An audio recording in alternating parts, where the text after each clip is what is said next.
कमरे का माहौल बिल्कुल खामोश था। सिर्फ उसकी सिसकियों की आवाज़ गूंज रही थी। रो रो कर उसका हाल ऐसा हो चुका था मानो अब उसकी सांसें ही थम जाएंगी। 4-5 घंटे से लगातार बंधे हुए हाथ अब सुन्न पड़ गए थे। उनमें हरकत करने की ताकत भी बाकी नहीं रह गई थी। एक ही जगह बैठे रहने से उसकी कमर बुरी तरह अकड़ चुकी थी। उसका दिल चाहता था कि जोर जोर से चीखना शुरू कर दे, लेकिन आकाश के डर ने उसकी आवाज़ को गले के भीतर ही कैद कर दिया। उस शख्स के खौफ ने उसे इतना दबा लिया था कि ना तो वह चीख पा रही थी और ना ही खुलकर रो पा रही थी। उसे समझ ही नहीं आ रहा था कि आखिर उसने कौन सा अपराध किया था, किस जुर्म की इतनी बड़ी सजा उसे दी जा रही थी। लगातार रोते रोते उसकी आंखें बिल्कुल लाल हो चुकी थी, छोटी सी नाक भी सुर्ख पड़ गई थी और गला बैठ चुका था, लेकिन फिर भी उसके आंसू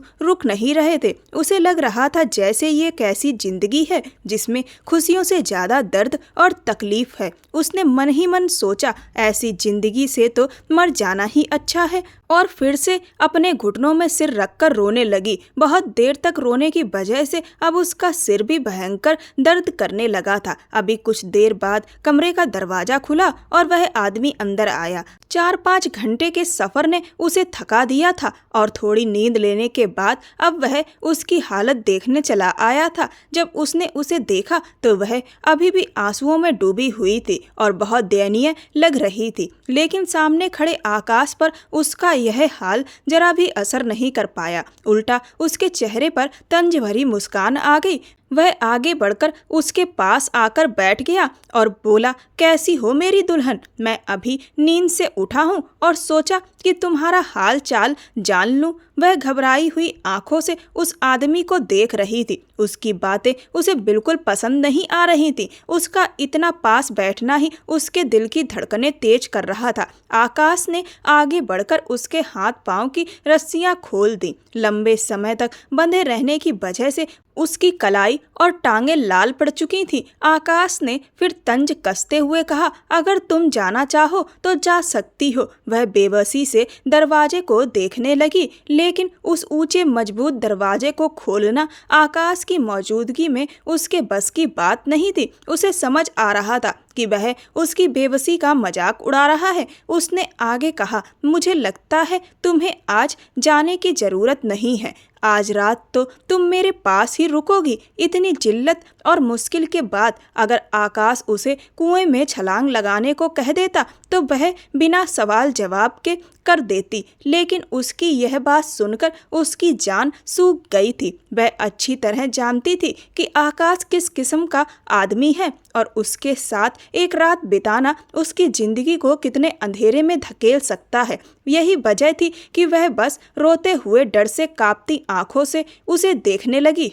वह किसी शरीफ इंसान की तरह नहीं था जिसके साथ एक रात गुजारकर वह खुद को महफूज समझ पाती। इसीलिए जल्दी से उसके सामने हाथ जोड़कर गिड़गिड़ाते हुए बोली, मुझे छोड़ दीजिए, मुझे अपने घर पहुंचा दीजिए। लेकिन वह हंसते हुए बोला, रिक्वेस्ट करने से कुछ नहीं होगा मेरी जान। आज रात तो तुम्हें मेरे साथ रहना होगा और यकीन करो, मेरे साथ रात में रुकने के बाद तुम्हारी जिंदगी आसान हो जाएगी। और अगर तुमने मेरा कहा नहीं माना तो वैसे भी मैंने तुम्हें यहीं कैद करके रखना है। फिर सोचो तुम्हारी माँ का क्या हाल होगा। तो बेहतर यही है कि एक रात में ही सौदा निपटा दो। उसके शब्दों में जहर घुला हुआ था। उसकी आंखों से फिर लगातार आंसू बहने लगे। उसे अपनी माँ याद आने लगी। वह खुद को बिल्कुल बेसहारा महसूस कर रही थी। उसके पास कोई मददगार नहीं था। उसे यह सोचकर ही डर लग रहा था कि माँ ना जाने कितनी बेचैन होकर उसे तलाश कर रही होंगी। उसने तो कभी सोचा भी नहीं था कि इस शख्स पर भरोसा करना उसकी जिंदगी को इस मोड़ पर ले आएगा। जब शाम को वह बाग में झूले पर बैठी थी तभी आकाश की नज़र उस पर पड़ी। उसी वक्त उसके मन में यह ख्याल जागा, वह ज़्यादातर घर के लोगों के साथ या फिर अपने कमरे में रहती थी। सिर्फ शाम के वक्त ही थोड़ी देर के लिए अकेली झूला झूलने आ जाती। उस दिन भी वह झूला झूल रही थी कि अचानक आकाश दबे कदमों से आया और सख्ती से उसके मुंह पर हाथ रख दिया। अचानक हुए इस हमले से सरिता घबरा गई। वह तो सोच भी नहीं सकती सकती थी कि उसके साथ ऐसा कुछ होगा। उसने खुद को छुड़ाने की बहुत कोशिश की, लेकिन उसकी एक ना चली। आकाश ने उसे अपने मजबूत हाथों में उठाया, गाड़ी तक ले आया, उसका मुंह बांधकर उसे गाड़ी में डाल दिया और तेज रफ्तार में गाड़ी भगाकर ले गया। पूरे 4 घंटे वह गाड़ी में बेबस पड़ी रही। ना तो वह कुछ पूछ सकती थी और ना ही उसमें हिम्मत थी कि देख सके उसके साथ क्या होने वाला है। 4 घंटे बाद जब आकाश उसे शहर के एक फ्लैट में ले आया, तब जाकर उसने खुलकर अपनी बात कही। एक रात गुजार लो, फिर मैं तुम्हें छोड़ आऊंगा। सरिता अब भी यकीन नहीं कर पा रही थी। वह उसे इस तरह देख रही थी जैसे अभी वह कुछ कह देगा कि यह सब मजाक था। वो उसे बस डराने के लिए यहाँ लाया था।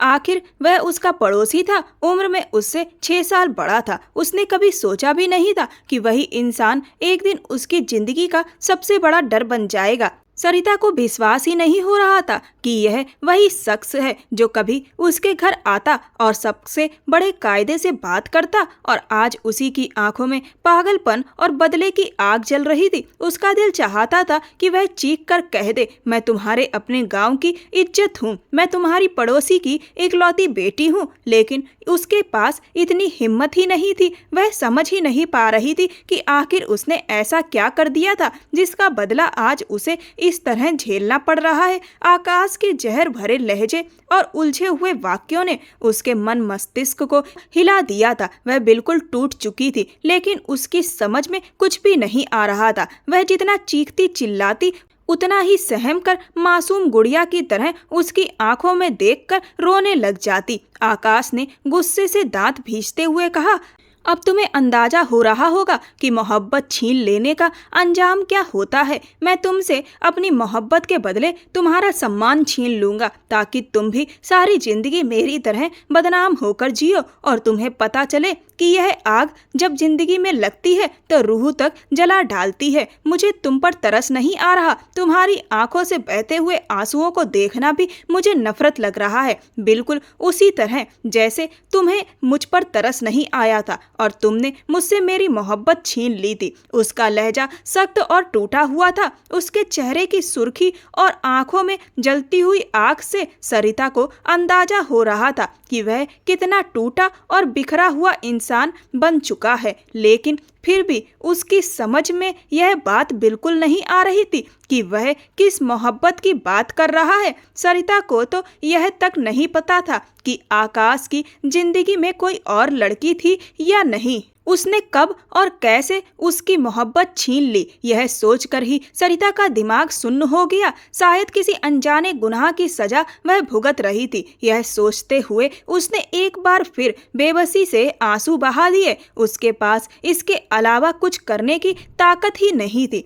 आकाश अचानक गुस्से से उठ खड़ा हुआ और पास रखे बैग में से गुलाबी रंग का एक लहंगा निकालकर उसकी तरफ फेंक दिया। उसके लहजे में जहरीली कठोरता थी। उठो, यह रोना धोना बंद करो, जाओ और यह कपड़े पहनकर आओ। यह शादी का लहंगा तुम्हारे लिए है, ताकि तुम मुझे मेरी दुल्हन की तरह नजर आओ, जैसा कि तुम चाहती हो। दुल्हन? सरिता की आंखें हैरानी से फैल गईं।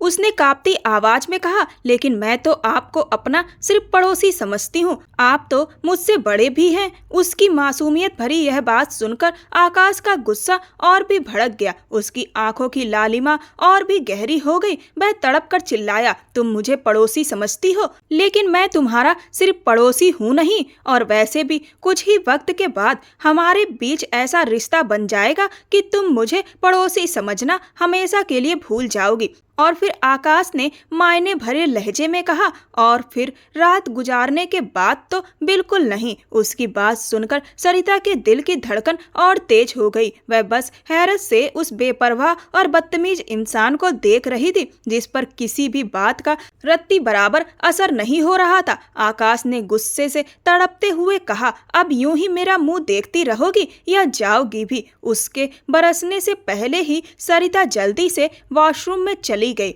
उसने कांपते हाथों से उस ड्रेस को खोला तो देखा कि वह हल्के गुलाबी रंग का एक खूबसूरत लहंगा था। सरिता ने आज तक लहंगा सिर्फ दूसरों पर देखा था, खुद कभी पहना नहीं था, लेकिन डर के मारे उसने किसी तरह उसे पहन लिया। थोड़ी देर बाद जब वह झिझकते हुए वॉशरूम से बाहर निकली तो आकाश उसे देखकर मुस्कुरा उठा और बोला, शाबाश, अब तुम सच में मेरी पत्नी जैसी लग रही हो, क्योंकि कुछ वक्त पहले तक तो तुम कमजोर और रोती सिसकती लड़की लग रही थी। अब खुद को अच्छी तरह देखो, आइंदा मुझे हर वक्त तुम इसी हुलिये में चाहिए। सरिता ने कांपते हुए कहा, हर वक्त? लेकिन आप तो कह रहे थे कि एक रात के बाद मुझे छोड़ देंगे। उसकी सुई अब भी आकाश के उसी वाक्य पर अटकी हुई थी। आकाश ने ठंडी हंसी हंसते हुए जवाब दिया, हर वक्त से मेरा मतलब है अगले वो घंटे जो तुम्हें अभी मेरे साथ गुजारने हैं। उनमें मुझे तुम यूं ही बनी सवरी और आत्मविश्वास से भरी चाहिए। रोने धोने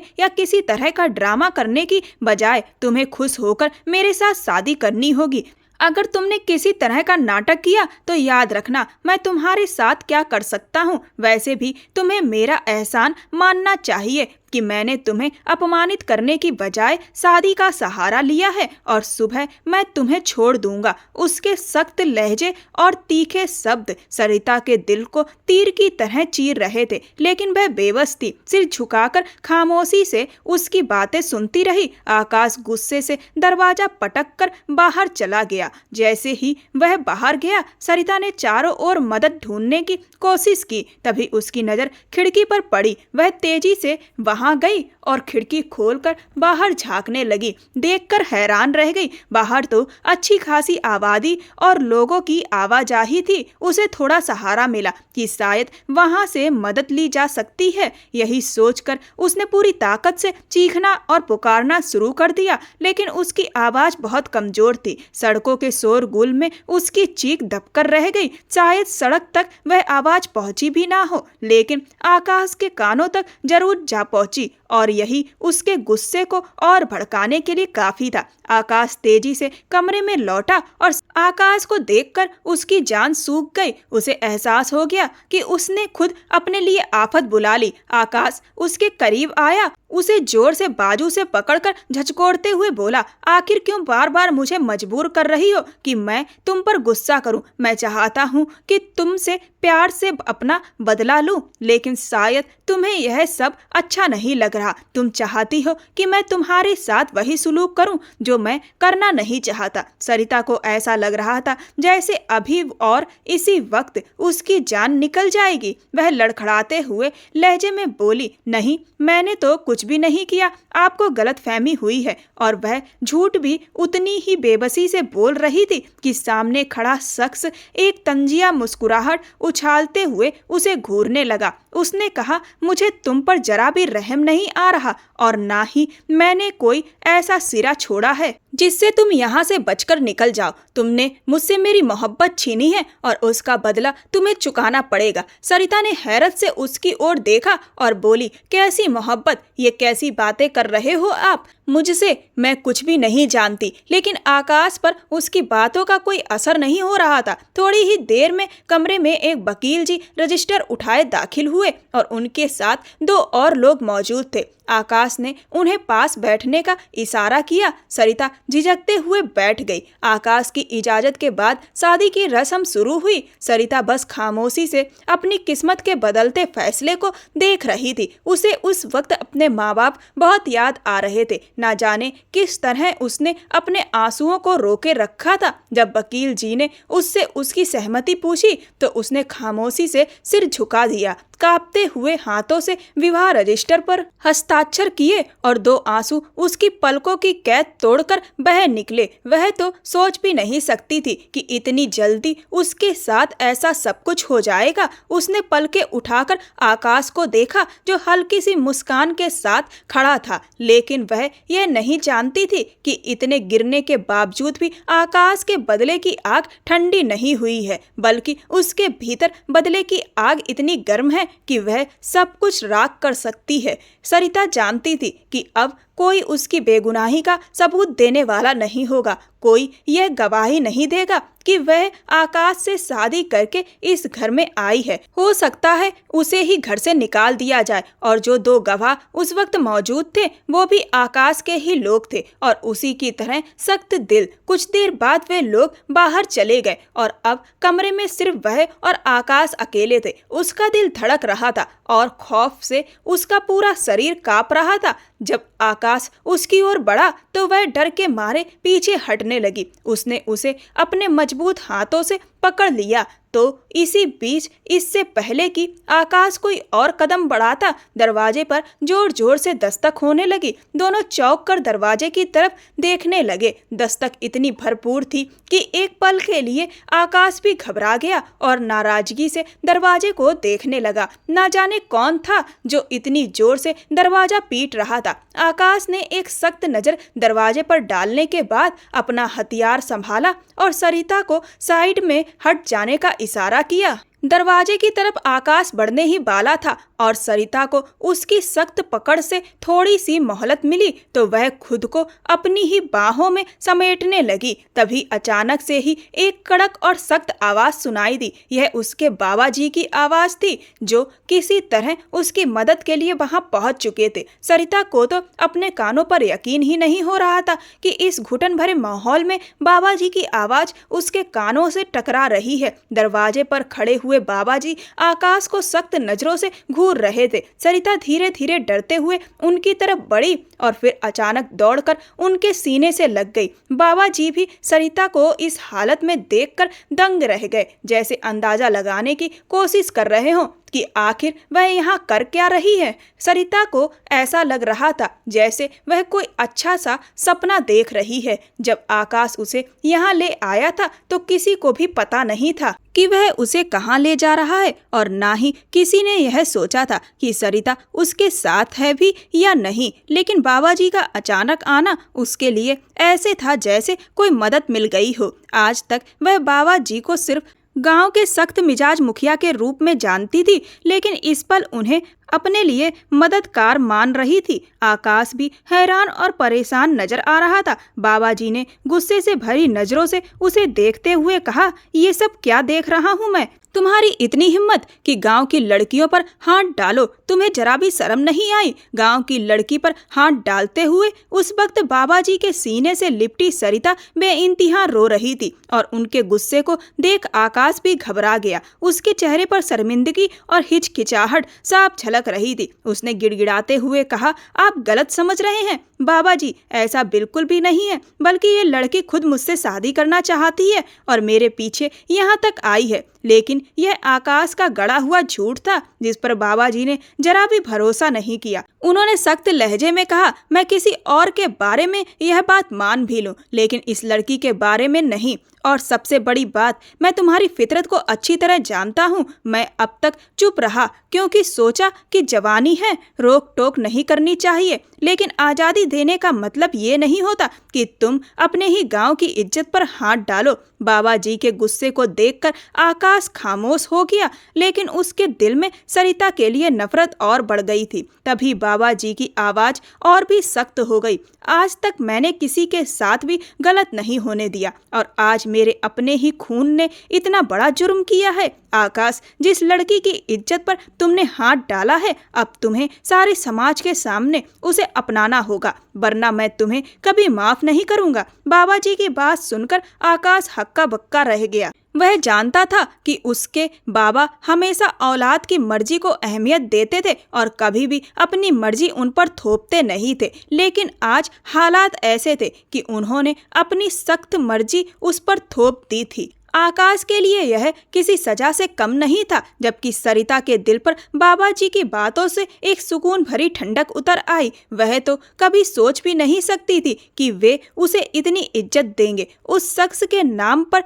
जिसने उसे सिर्फ एक रात के लिए यूं ही इस्तेमाल करके फेंक देना चाहा था। उसे उस शख्स से कोई दिली लगाव नहीं था, पर अब शादी तो हो चुकी थी और उसने सोचा कि अब बेइज्जती से बेहतर है कि उसे इज्जत के साथ उसके साथ रखा जाए ताकि बाकी जिंदगी वह कुछ हद तक चैन से बिता सके। उसने ठान लिया था कि अपनी इज्जत पर कोई दाग नहीं लगने दूंगी और किसी भी जुल्म की कीमत नहीं थोपने दूंगी। आज उसके पिता की कमी को बाबा जी ने पूरा कर दिया था। बाबा जी गांव के मुखिया थे और गांव के सभी लोग उन्हें बाबा जी कहकर ही बुलाते थे। सरिता भी उनकी बहुत इज्जत करती थी। वह काफी न्यायप्रिय व्यक्ति थे। बाबा जी ने उसी वक्त दोनों को उठा लिया और हवेली की तरफ चल दिए। सरिता चादर में लिपटी पिछली सीट पर चुपचाप बैठी रही, जबकि सामने बैठे आकाश का गुस्सा उस पर टूटता जा रहा था। वह सोच भी नहीं सकता था कि रात के अंधेरे में उठाया गया उसका कदम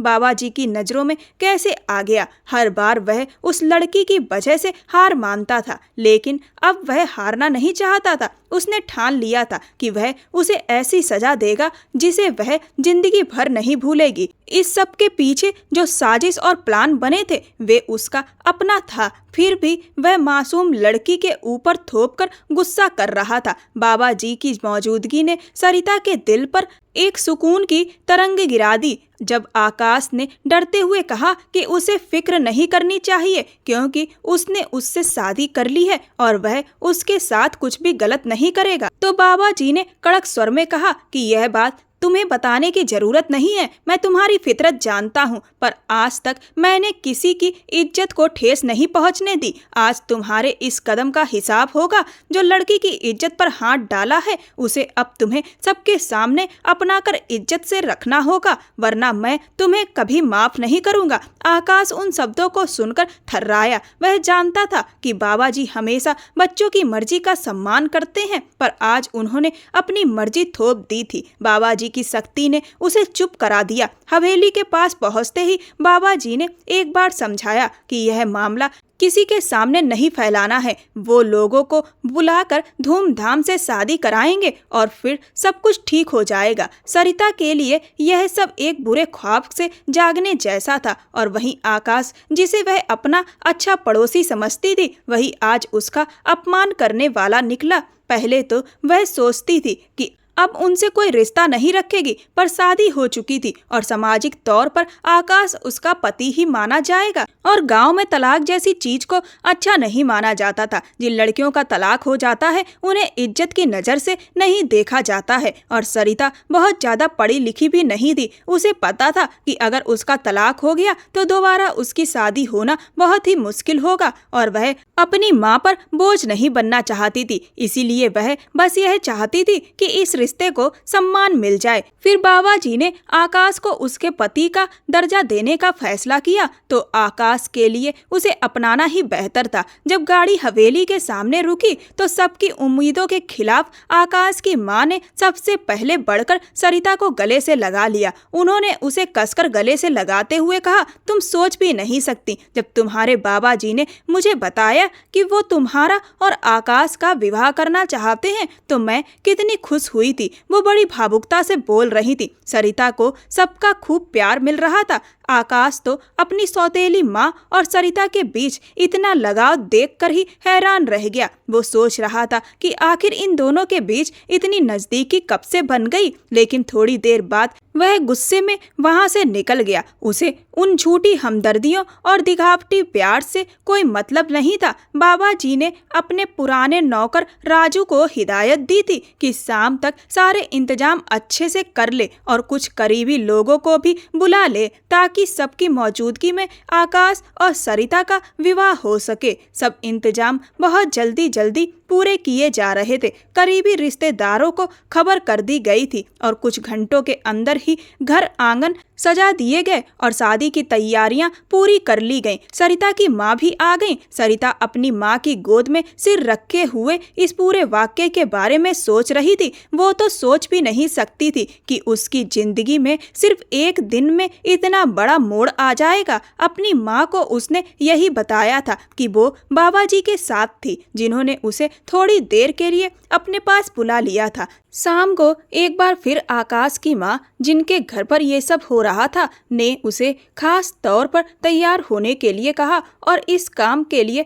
ब्यूटिशियन को भी बुलवा लिया। गहरे रंग की खूबसूरत साड़ी पहनाकर उसे दुल्हन की तरह हल्के फुल्के श्रृंगार में तैयार किया गया। सरिता आईने में खुद को देखकर बड़ी देर तक देखती रही। उसे समझ नहीं आ रहा था कि आकाश पर उसकी इस सजावट का कोई असर पड़ेगा भी या नहीं। उसे पूरा भरोसा नहीं था कि वो उसे खुश रख पाएगा या उसकी भावनाओं को समझ पाएगा। आकाश ने अपनी बेरुखी छुपाते हुए उससे बड़े सहज मन से विवाह किया। वो ऐसा इंसान था जो अपनी हर भावना को अंदर ही दबा लेता और लोगों के साथ बस उतना ही व्यवहार करता जितनी उनसे अपेक्षा होती। यही बात उसकी माँ कांता के दिल में आग लगा देती थी। वो आज भी जहर भरी नजरों से सरिता के सजे हुए रूप और आकाश को देख रही थी। जैसा उसने चाहा था वैसा ही सब हो रहा था। उसकी नफरत अपने चरम पर थी और उसने इस नफरत का निशाना बना लिया था उस लड़की को जो उसे अपना समझ रही थी। सरिता की माँ भी इस बात से संतुष्ट थी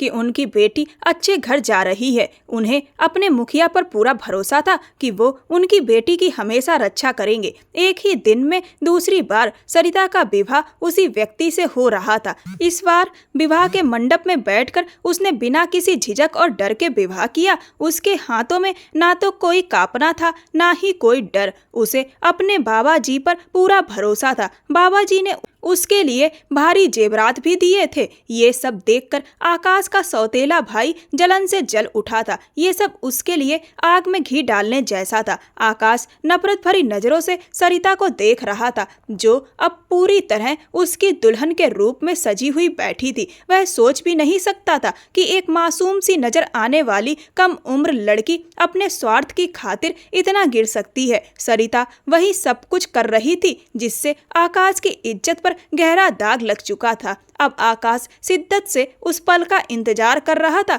जब सरिता उसे अकेले में मिले और वह उसके साथ अपने सारे हिसाब बराबर कर सके। आज ही वह उस पर साफ कर देना चाहता था कि आकाश से शादी करने का क्या अंजाम होता है। कुछ देर बाद जब शादी की रस्में खत्म हुई तो सरिता को आकाश के कमरे में भेज दिया गया। यह कमरा अब उसका अपना कमरा था। कमरे में हल्की फुल्की सजावट भी की गई थी ताकि उसे एहसास ना हो कि उसका सबसे बड़ा दिन सिर्फ व्यवस्थाओं की भेंट चढ़ गया। कमरे में पहुंचते ही सरिता को दो तरफ से परेशानियों ने घेर लिया। एक तो आकाश के सख्त रवैये की चिंता और दूसरी भूख की तकलीफ। उसका पूरा शरीर थकान से टूट रहा था और भूख भी बुरी तरह सताने लगी थी। थोड़ी देर बाद जब एक नौकरानी खाने की ट्रे लेकर आई तो सरिता ने बिना आकाश का इंतजार किए खाना अपने सामने खींच लिया और जल्दी जल्दी खा लिया। पेट भर जाने के बाद थकावट और भी हावी हो गई। उसे अच्छे से पता था कि ना तो वह दुल्हनों की तरह उसके इंतजार में बेड पर बैठी रहेगी और ना ही आकाश आकर उसका घूंघट उठाएगा। वह जानती थी कि आकाश उसके बारे में क्या सोचता है और कैसी राय रखता है। इसीलिए उसे पूरा यकीन था कि अगर आकाश उसे अपने इंतजार में बैठा पाता तो और भी नाराज हो जाता। इसी वजह से बिना उसका इंतजार किए वह बिस्तर पर लेटने लगी। तभी अचानक दरवाजा खुला और वह घबराकर सीधी हो गई। आकाश दोस्तों के बीच कुछ देर बैठकर आखिरकार कमरे में आ गया। कहीं ना कहीं उसे यही लगा था कि सरिता उसके डर से अब तक बेड पर उसका इंतजार कर रही होगी, मगर यह देखकर कि वह लेटी हुई थी वह एक पल को हैरान रह गया। अगले ही पल वह तेजी से आगे बढ़ा और सरिता को बाजुओं से पकड़कर बेड से नीचे खींच लिया। इस रवैये पर सरिता हैरत से उसे देखने लगी। आकाश ने उसे अपने करीब करते हुए ताव में कहा, मेरी रातों की नींद हराम करने के बाद तुम किस तरह ये सुकून से सो सकती हो? तुम अच्छी तरह जानती हो कि मैं तुम्हें इतनी आसानी से चैन की नींद नहीं सोने दूंगा और आज तो क्या मैं तुम्हारी जिंदगी की हर सुकून भरी नींद को बेचैनी में बदल दूंगा। उसकी पकड़ उसके लहजे से भी ज्यादा सख्त थी और यह सब सुनकर सरिता सिहर उठी। आखिर उस शख्स को उस पर रहम क्यों नहीं आ रहा था? किस अनजाने गुनाह की सजा थी जो उसे मिल रही थी। वह उसकी आंखों में देखकर दबे स्वर में बोली, मुझे अब तो बता दीजिए कि मैंने आखिर किया क्या है। आप मुझे किस बात की सजा देना चाहते हैं। आकाश ने उसकी बात पर तंजिया मुस्कान फेंकते हुए कहा, मेरे सामने मासूमियत का नाटक मत करो। मैं सब जानता हूँ। तुमने मुझसे मेरी चाह छीन ली।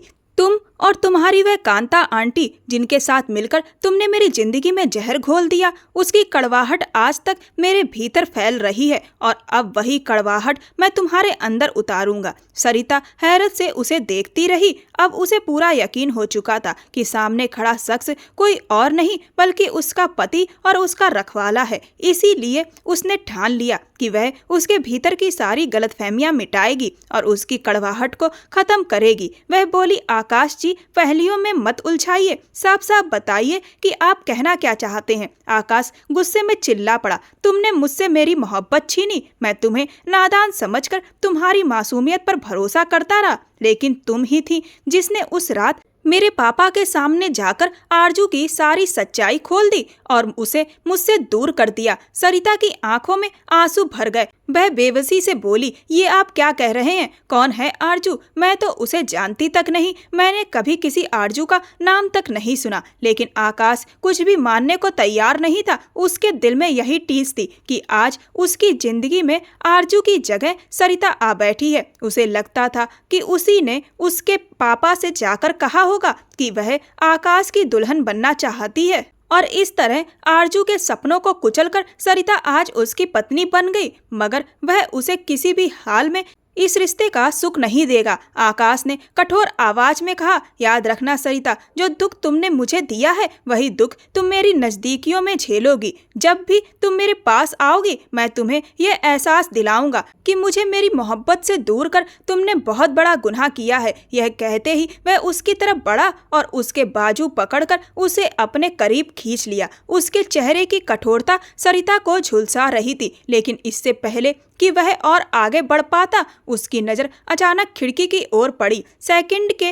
1000वें हिस्से में उसे वहां से गुजरता हुआ एक साया दिखाई दिया। वह अच्छी तरह समझ गया कि यह साया कांता या मुन्नी का है जो हर वक्त उसकी जासूसी में लगी रहती थी। यकीनन आज भी वह वहीं मौजूद हैं और किसी न किसी तरह की साजिश कर रही हैं। उनका इस तरह खिड़की के पास खड़े होना या वहां से गुजरना आकाश के दिमाग को बुरी तरह झकझोर गया। उसने सरिता को जल्दी से छोड़ा और उस साये का पीछा करने के इरादे से बाहर की ओर लपक पड़ा। अपनी जान बच जाने पर सरिता ने गहरी सांस ली। उसका दिल ऐसा लग रहा था जैसे किसी ने उसे मुट्ठी में दबाकर मसल दिया हो। उसने अपने सीने पर हाथ रखा और अपनी धड़कन को सामान्य करने की कोशिश करने लगी जो हद से ज्यादा तेज हो चुकी थी। वह फिर से बिस्तर पर गिरने के अंदाज में बैठ गई। उसका दिमाग बुरी तरह उलझ चुका था। वह नहीं जानती थी कि आखिर यह आरजू कौन है और वह जाने अनजाने में किस तरह का नुकसान आकाश को पहुंचा चुकी है।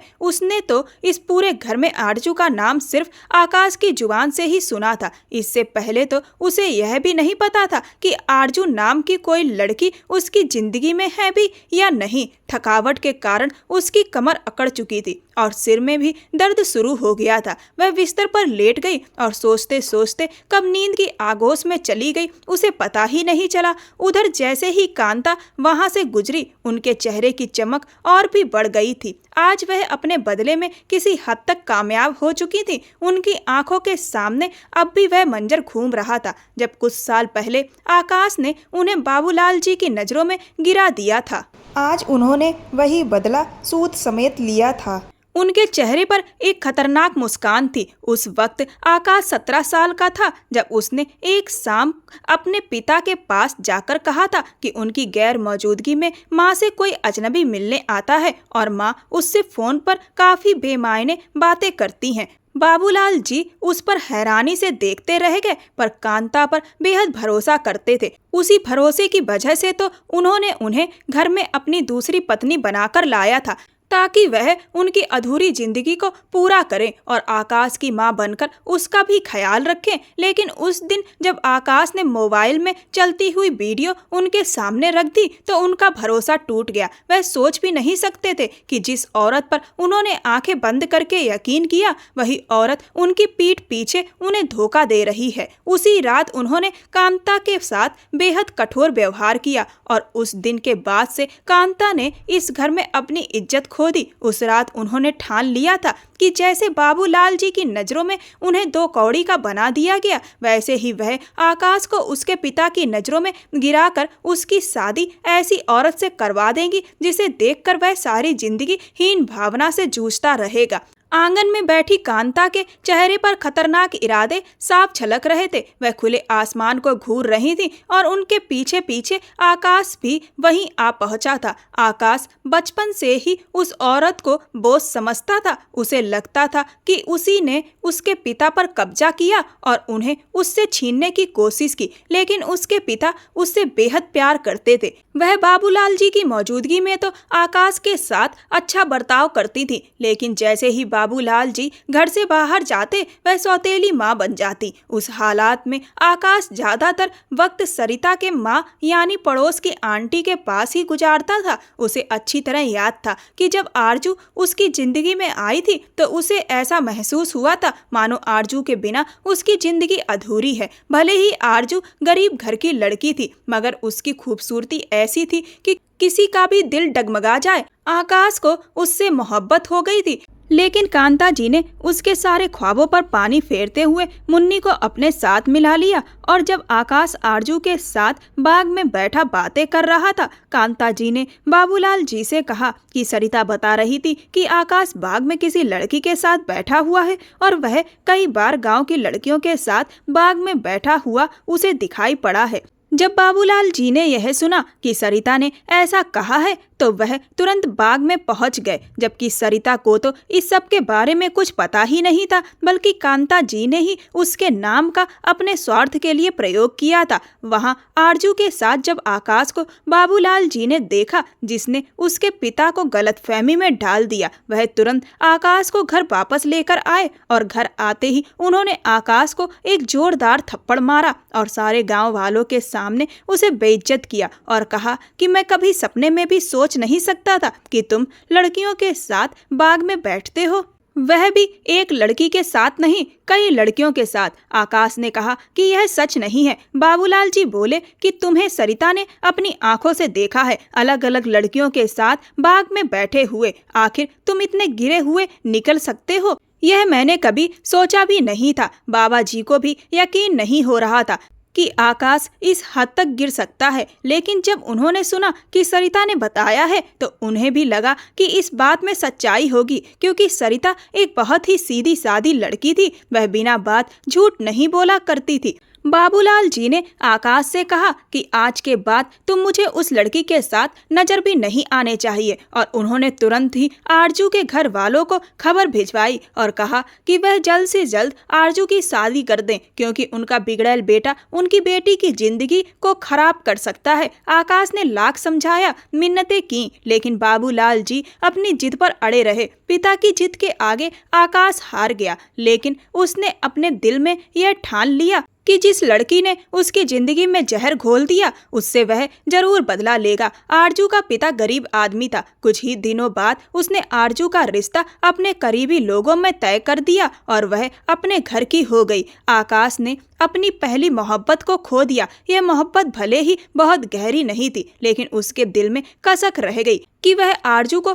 पाना चाहता था, मगर आकाश कभी भी अपनी ख्वाहिश पूरी करने के लिए किसी और की जिंदगी में जहर नहीं घोल सकता था और ना ही किसी का घर उजाड़ने की वजह बनना चाहता था। आकाश अपने पिता की एकलौती संतान था और जानता था कि उसकी सौतेली माँ का असली मकसद यही है कि उसे पिता की नज़रों में गिरा दिया जाए। लिहाजा उसने पिता की बात मानते हुए आरजू को हमेशा के लिए छोड़ दिया। लेकिन अब जब सरिता उसकी पत्नी बनकर आ चुकी थी तो उसकी सौतेली माँ को तो खुश होना चाहिए था कि उसकी पसंद की बहू इस घर में आ गई, जिसे वह अपने इशारों पर नचा सके। मगर इसके बावजूद वह वहां मौजूद थी और पीछा कर रही थी। यही बात आकाश के गुस्से और बेचैनी को और भड़काने लगी। वह इसी राज को जानने के लिए लॉन की ओर बढ़ा। वहां कांता जी पौधे के बीच खड़ी किसी से मुलाकात कर रही थी। यह अजीब सी बात थी जिसे आकाश ने पहले कभी नहीं देखा था। हो सकता है वह हवेली की कोई नई नौकरानी हो जिससे उसकी मुलाकात अभी तक नहीं हुई हो। पीले कपड़ों में भूरी आंखों वाली वह औरत देखने में ही अजीब थी। वह कांता जी को गलत रास्ते से हटकर सुधर जाने की नसीहत दे रही थी, लेकिन उसका लहजा बेहद रहस्यमय और तीखा था। बस कर दो कांता, मेरा ख्याल है अब तुम्हारा बदला पूरा हो चुका है, कांता को समझाते हुए वह बोली। और कांता, अपने बदले के लिए इतना मत गिरो कि फिर तुमसे उठना नामुमकिन हो जाए। लेकिन वह जोर से हंस पड़ी। अभी नहीं, अभी तो मेरे बदले की सिर्फ एक कड़ी ही सरिता तक पहुंची है। अभी तो मुझे इन लोगों की जिंदगी में और जहर घोलना है। और तुम तो जानती ही हो कि मैंने कितनी मुश्किलों से बाबूलाल जी को अपना बनाया था, लेकिन उस लड़के ने मेरी सारी मेहनत पर एक ही पल में पानी फेर दिया। मेरी पूरी जिंदगी की मेहनत राख हो गई। उसका लहजा बेहद खतरनाक था। आकाश को अब यह साफ समझ आ चुका था कि यह औरत आस्तीन का सांप है जो किसी भी वक्त किसी को भी डस सकती है। लेकिन आज वह उसकी असलियत को पूरी तरह जानना चाहता था, इसीलिए वहीं ठहरा रहा। तभी उस पीले कपड़ों वाली औरत की आवाज गूंजी, तुमने अपनी बहू को बुरी तरह फंसाकर उसका इस्तेमाल किया और अपने सौतेले बेटे के दिल में उसके लिए नफरत डाल दी।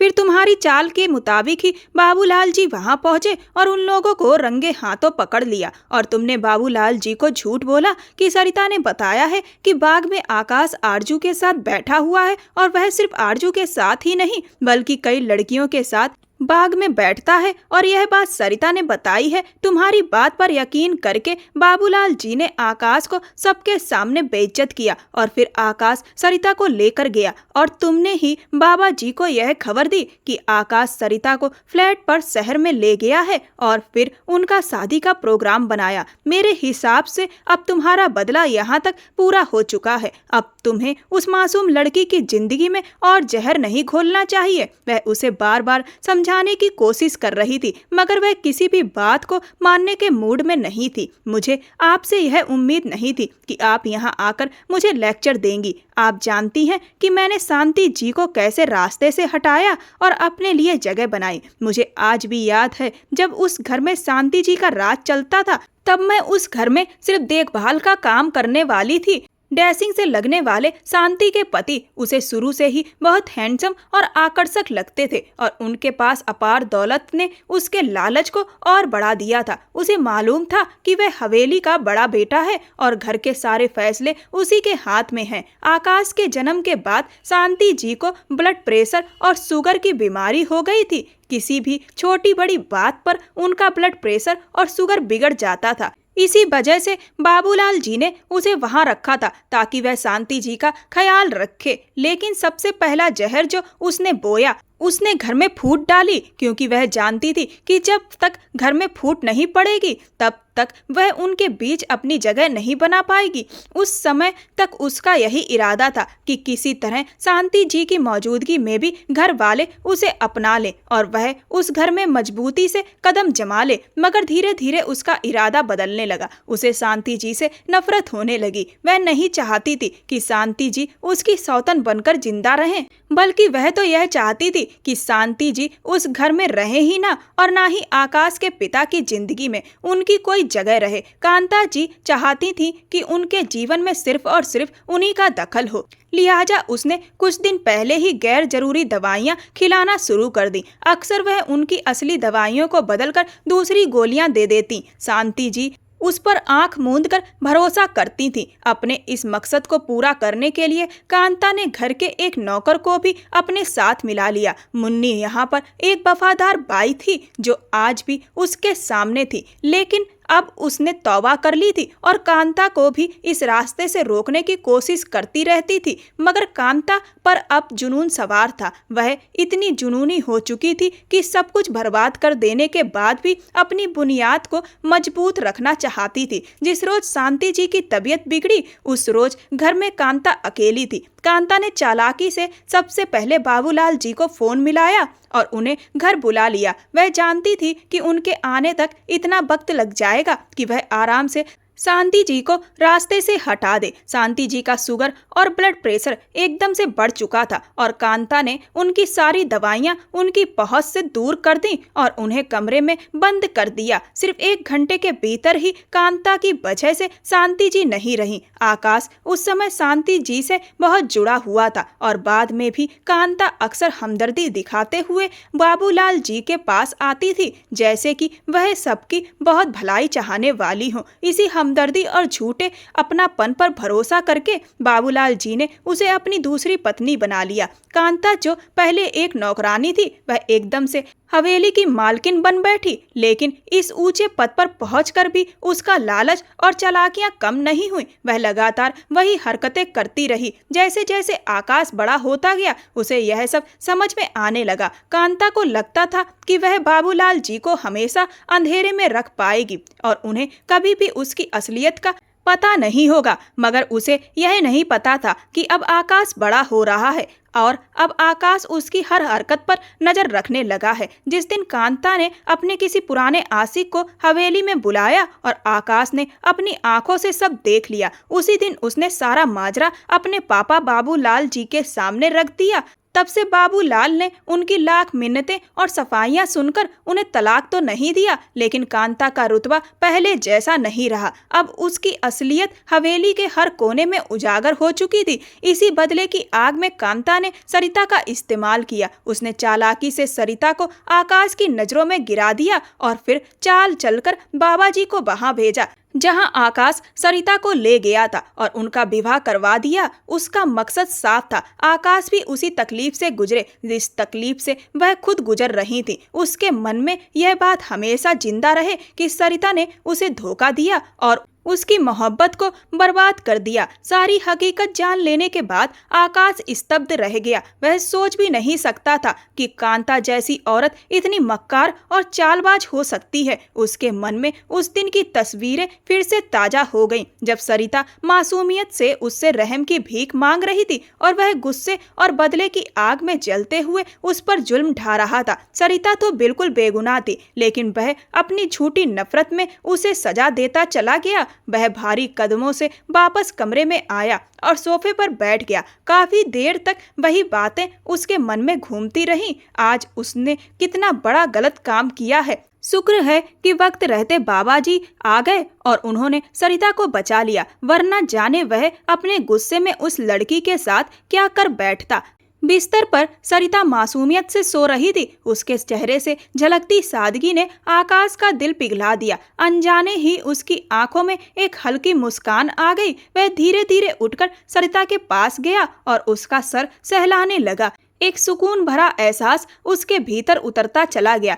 अगले ही दिन सब कुछ बदल चुका था। आकाश जो कल तक सरिता को अपनी जान का दुश्मन समझता था, आज उसी के लिए अपनी जान की तरह हो गया था। उसने सरिता से अपने गलत रवैये की माफी मांग ली। उसने सरिता का हाथ पकड़ा और बोला कि सरिता, उस दिन मैंने तुम्हारे साथ जो भी बर्ताव किया या उसके बाद भी जब जब मैं तुम्हारे साथ जो भी बुरा बर्ताव किया, उसके लिए मैं तहे दिल से तुमसे माफी मांगता हूँ। दरअसल मुझे कुछ गलतफहमियां हो गई थी और मेरा दिल टूट गया था। मेरी इज्जत भी सारे घर वालों के सामने तार तार हो चुकी थी, जिसकी वजह से मेरे सोचने समझने की क्षमता ही ठीक से काम नहीं कर रही थी। बस बदला ही मेरे दिमाग पर चढ़ा हुआ था। लेकिन अब मुझे सब सच पता चल गया है और मुझे मालूम पड़ गया है कि तुम्हारी इन सब में कोई गलती नहीं थी, बल्कि तुमको भी इसमें फंसाया गया है। मैंने तुम्हारे साथ जो कुछ भी गलत किया है उसके लिए क्या तुम मुझे माफ कर सकती हो? पर अगर तुम माफ नहीं करना चाहती हो तो कोई बात नहीं, मैं तुम्हें परेशान नहीं करूंगा, बल्कि खुशी खुशी तुम्हें तलाक दे दूंगा, क्योंकि मैं तुम्हें तकलीफ में रखकर अपने पास नहीं रखना चाहता। पहले ही तुम्हें काफी तकलीफें दी हैं। तुम जो भी चाहे वह सजा मुझे दे सकती हो। अगर तुम कहोगी तो मैं सारे घर वालों के सामने भी तुमसे माफी मांग सकता हूँ और जितना मैंने तुम्हें तकलीफ दी है, तुम चाहो तो मुझे मार सकती हो। सरिता बहुत ध्यान से आकाश की आंखों में देख रही थी। उसे आकाश की आंखों में सच्चाई के आंसू नजर आ रहे थे। वह बुरी तरीके से रो रहा था। टूटे दिल का दर्द आंखों से बह रहा था और जो बर्ताव उसने सरिता के साथ किया था उस वजह से उसकी आत्मा भी छलनी हो गई थी। सरिता ने आकाश का हाथ पकड़ा और उसे गले से लगा लिया और बोली कि आकाश, मुझे बस इस बात का अफसोस है कि तुम एक बार मेरी बात सुन लेते और मुझ पर कुछ तो भरोसा करते, लेकिन इसमें तुम्हारी भी गलती नहीं है। तुम कौन सा मुझसे लगाव रखते थे? मैं तो एक पड़ोस में रहने वाली लड़की थी और तुमने जो अपनी आंखों से देखा, जो अपने कानों से सुना, उसी को सच माना। लेकिन कई बार जो आंखों देखा हो वही सच हो, यह जरूरी नहीं होता। लेकिन मुझे तुम्हें कोई सजा नहीं देनी है। तुमने अपनी गलती दिल से स्वीकार ली है, यही बहुत बड़ी बात है। अपनी गलती को मान लेना ही एक बहुत बड़ी बात होती है। तुम सारे घर वालों के सामने अपनी गलती मानने को तैयार हो, यही मेरे लिए काफी है। तुम्हें अब किसी के सामने ना तो माफी मांगने की जरूरत है और ना ही मैं तुम्हें कोई सजा दूंगी। तुम मेरे पति हो और मैं बस तुमसे यह उम्मीद रखती हूँ कि जिस तरह मैं तुम्हें इज्जत दे रही हूँ उसी तरह तुम भी मुझे इज्जत दो। आकाश ने सरिता को विश्वास दिलाया कि जो हो गया वह हो गया, लेकिन अब आगे से वह ऐसा कुछ भी नहीं करेगा जिसकी वजह से सरिता को बेइज्जत होना पड़े और सरिता को पूरी इज्जत और सम्मान के साथ अपनी पत्नी के तौर पर अपने जीवन में रखेगा। और जिस तरह सरिता ने आकाश को समझा था उस तरह आकाश को उसके जीवन में किसी ने भी नहीं समझा था। आकाश ने उसके साथ चाहे जैसा भी बर्ताव क्यों ना किया हो, लेकिन उसने आकाश से नफरत नहीं की। इस बात ने आकाश के दिल में सरिता के लिए मोहब्बत पैदा कर दी और आकाश जिस तरह से इज्जत और प्यार से सरिता के साथ पेश आने लगा था, उससे सरिता के दिल में भी आकाश के लिए मोहब्बत जागने लगी थी। दोनों ने एक दूसरे को यह विश्वास दिलाया कि वह अब एक दूसरे पर यकीन करेंगे और प्यार और सम्मान के साथ एक दूसरे के साथ रहेंगे। आकाश ने उस पुरानी नौकरानी को बुलवाकर अपने पिता बाबूलाल जी के सामने खड़ा कर दिया। नौकरानी ने एक एक राज खोलकर सब बता दिया। बाबूलाल जी का चेहरा गुस्से से लाल हो गया। उन्हें यकीन ही नहीं हो रहा था कि वह इस कदर अंधेरे में रखे गए और एक औरत से मात खा गए। उन्होंने कांता पर भरोसा करके जिंदगी की सबसे बड़ी गलती कर दी थी, लेकिन अब उन्होंने ठान लिया था कि वह अपनी गलती दोहराएंगे नहीं। उन्होंने कांता की किसी भी सिफारिश को नजरअंदाज करते हुए उसे छोड़ दिया, क्योंकि जो लोग दूसरों की जिंदगी में जहर घोलते हैं उनके लिए यही सजा तय है कि वो सारी उम्र उसी जहर को पीते रहें और समझें कि किसी और की जिंदगी बिगाड़ने का नतीजा कितना दर्दनाक होता है। बाबूलाल जी ने जहां पर खड़े होकर आकाश को थप्पड़ मारा था, वहीं पर खड़े होकर उन्होंने आकाश के सामने हाथ जोड़ दिए और माफी मांगने लगे। आकाश ने तुरंत अपने पिता के हाथ को पकड़ लिया और कहा कि वह उसे शर्मिंदा ना करें। बस उन्होंने उसके सच को स्वीकार लिया, उसे बेगुनाह मान लिया। उसके लिए इतना ही काफी है। आकाश की इज्जत पर जो भी दाग लगे थे वह आज धुल गए थे। दोस्तों, कई बार गलतफहमियां इतनी सफाई से हो जाती हैं कि इंसान को यकीन ही नहीं होता कि वह गलतफहमियों में है। कुछ चालाक लोग अगर घर में आ जाएं तो वह पूरे घर को तबाह भी कर सकते हैं। गुस्से में फैसला बहुत सोच समझ कर लेना चाहिए। गुस्से में लिया गया हर फैसला सही हो ये जरूरी नहीं, और फिर जब हकीकत सामने आती है तो पछतावे के अलावा कुछ नहीं रह जाता। आपको यह कहानी कैसी लगी मुझे कमेंट सेक्शन में कमेंट करके जरूर बताएं। साथ ही साथ मेरे वीडियो को लाइक करें, चैनल को सब्सक्राइब करें। यह कहानी पूर्णतः काल्पनिक है। ऐसी और भी कहानियों को सुनने के लिए मेरे चैनल के साथ बने रहें। धन्यवाद।